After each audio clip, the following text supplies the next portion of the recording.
bagong luto. Papalamigin ko muna. Kasi masakit sa bunganga pag kumain ng mainit. Init.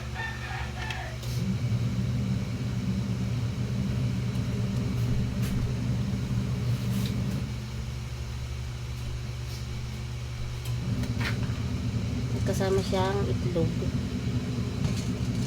Yun yung aking almusal ngayon mga meses. At aking masama ang pakiramdam. Ang almusal ko ay nilagang itlog tsaka nilagang saging. Sasampay muna ako, palamigin ko muna. Nahirapan na naman ako magkalat sa itlog.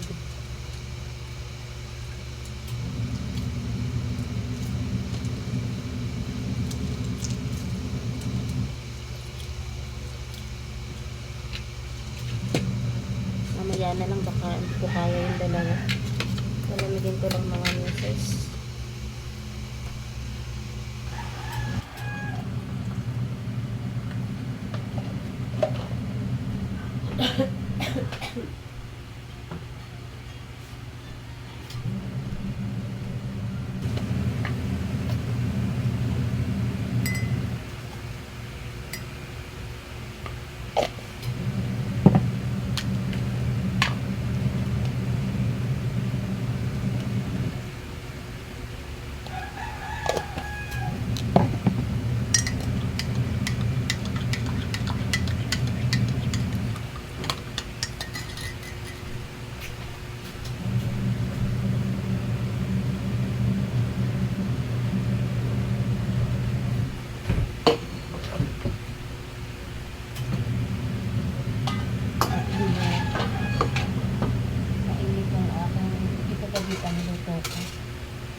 Sabaw lang kukunin ko sa kamulo.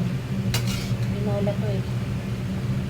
Gusto ko lang humigop ng sabaw at masama ang pakiramdam ko. Grabe yung panahon ngayon, nakakasakit. Kung akala mo napakalakas ng resistensya mo, tatalabang ka din pala ng sakit. Ayan, mga meses. Kain na guys. Yung ulo ko sa bawat saka ito. Saka ito na lang yung pinaka-rice ko. Mamaya na ako tanghali mag-rice.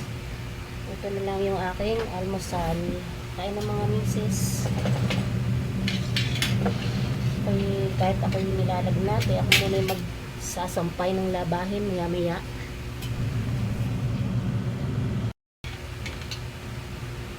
Ito Lord, sa aking almusal na saging.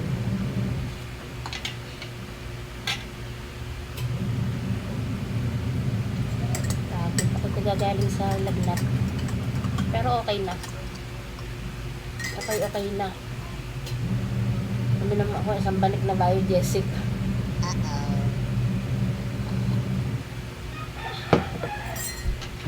Mas maganda kapag aagahan yung sakit. Aagahan yung, pag yung alam mo nilalagnat ka na, aagahan mo na. Uminom ka na ng mga gamot para hindi lumala.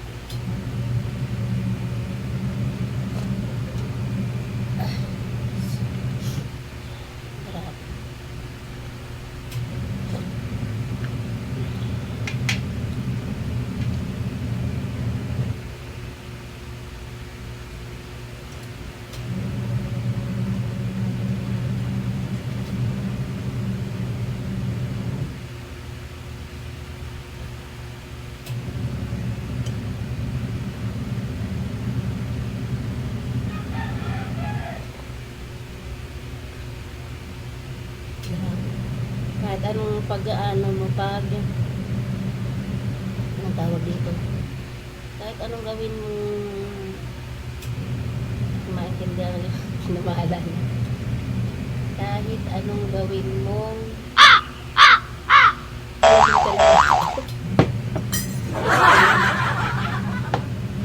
kahit anong gawin mo, magkakasakit at magkakasakit ka ba?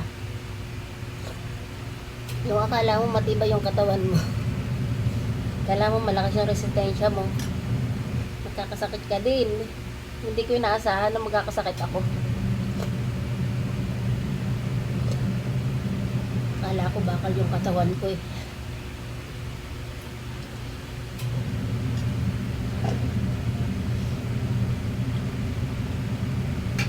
Buti na kaya nung isang araw lang.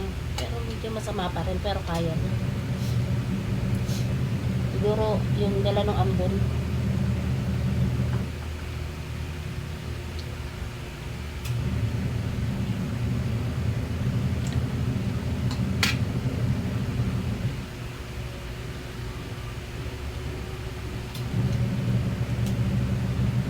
Masarap yung tinola, yung sabaw ng tinola habang mainit pa. Bagay na bagay sa masamang pakaramdam. Habang mainit pa.